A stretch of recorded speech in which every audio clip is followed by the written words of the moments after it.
Woj bomb. Memphis Grizzlies are sending Jonas Valanciunas, the number 17 and the number 51 picks, to the New Orleans Pelicans, and in return, they are getting Steven Adams, Eric Bledsoe, picks number 10 and 40, and a protected 2022 first round pick from the Lakers. This is pretty freaking interesting. It's a pretty interesting trade. It's not a star. There's no star players, and it's not a big contending team on either side. However, this is a unique trade, and not one I saw coming, and it doesn't seem like most people did either. If you've been watching the Grizzlies at all, which you probably haven't, most people haven't, I'm not gonna lie, I didn't watch them a ton, but for the last 2 seasons, when I have seen them, Jonas Valanciunas has been a pretty good player. Not quite an all-star level player, but he's a younger center. He puts up good numbers, very good offensive player, finishes well around the rim. He's got a little bit of a jump shot, although he's certainly no like Karl Anthony Towns or anything. Dude's just a real solid player, and defense is not his strong suit. Not saying he's better on defense than Steven Adams, certainly, but he is no defensive liability either. Just an all-around very good player. He plays well with Ja Morant, he plays well with the Grizzlies. I did not think this dude was going to get traded, but here we are, so I'm going to talk about it. First thing with this trade, looking at the two biggest players, we talked about Valanciunas, let's look at his new replacement, Steven Adams. These guys are similar ages and pretty similar levels of talent. I would say that Valanciunas, specifically last season, was better than Steven Adams, but it was not some massive gap. It's more of an offense over defense type of thing. Valanciunas, unquestionably, a better offensive player. He's got more of a jump shot, he's a better finisher around the rim, he's just a more versatile offensive player all around, and he played very, very well for the Grizzlies in that second leading scorer role. Dillon Brooks took a little bit more of that role last season, and the year before that it was Jaren Jackson Jr., but nevertheless, Valanciunas has been a very good scorer. Steven Adams can get buckets, he can get putbacks, once in a while he'll post up or he'll do a little bit of a hook shot, but scoring is not his main thing. He plays very good, very strong post defense, and he sets phenomenal picks. Pretty decent pick and roll guy, alright? Best picks in the league, not necessarily the best roll man in the league, but he definitely can do it, obviously. But I'm excited to see what this man does setting picks for Ja Morant. I think it's going to be a good pairing nevertheless. And the big difference with these guys is their contracts. Jonas Valanciunas was going to be done his contract at the end of this upcoming season. Steven Adams, I believe, is under contract for 2 more seasons, and even though his contract is pretty large, Memphis had cap space that they needed to use. And let's just be real here, I know the Grizzlies made the playoffs last year, was very impressive, Ja's a very impressive young talent, but no free agent is coming to Memphis next summer. It just wasn't happening. However, they get a little more time with Steven Adams, and they can use that cap space on somebody else a few years down the line, or they can re-sign Adams, whatever they want to do. They've got more options now, and they've got more time.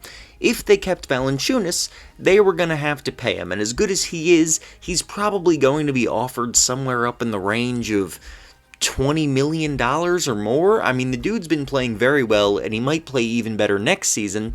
And they've got Jaren Jackson Jr. Now, granted, Jaren Jackson Jr. has to stay healthy, but when he does, the dude's really more of a smaller 5 these days than he is a 4. I know he's been playing power forward next to Jonas Valanciunas, but the dude's like 6'10", 6'11". He really should be playing the 5 these days, especially in this new small ball era. It just doesn't make sense for him to be a power forward full-time for the rest of his career. So, moving on to the rest of the trade, the one really confusing part of this deal to me is Eric Bledsoe. Why the hell do the Grizzlies have Eric Bledsoe? He can't shoot threes. He's a playoff choker. The big thing is, though, he's a point guard who can't shoot threes. You know who else is a point guard who isn't very good at shooting threes? Ja Morant. You know who else can't shoot threes? Steven Adams. So you've now got 3 starting level players on the team who cannot make three-pointers with any consistency. That does not make any sense. So the only way this deal makes sense to me is if they've already got a deal lined up for Eric Bledsoe to send him somewhere else. Maybe trade up in the draft, maybe get another role player back. I don't know, but I can promise you, I can almost guarantee you right now, There's no way they're keeping Eric Bledsoe long term, or even by the start of next season. This dude is a terrible fit on this team next to John Morant. It does not make any sense whatsoever. Then you look at the picks. The Grizzlies have moved up from the 17th pick and the 54th pick, 51st pick, something like that. Let me look at this again. The 17th pick and the 51st pick to the 10th pick and the 40th pick.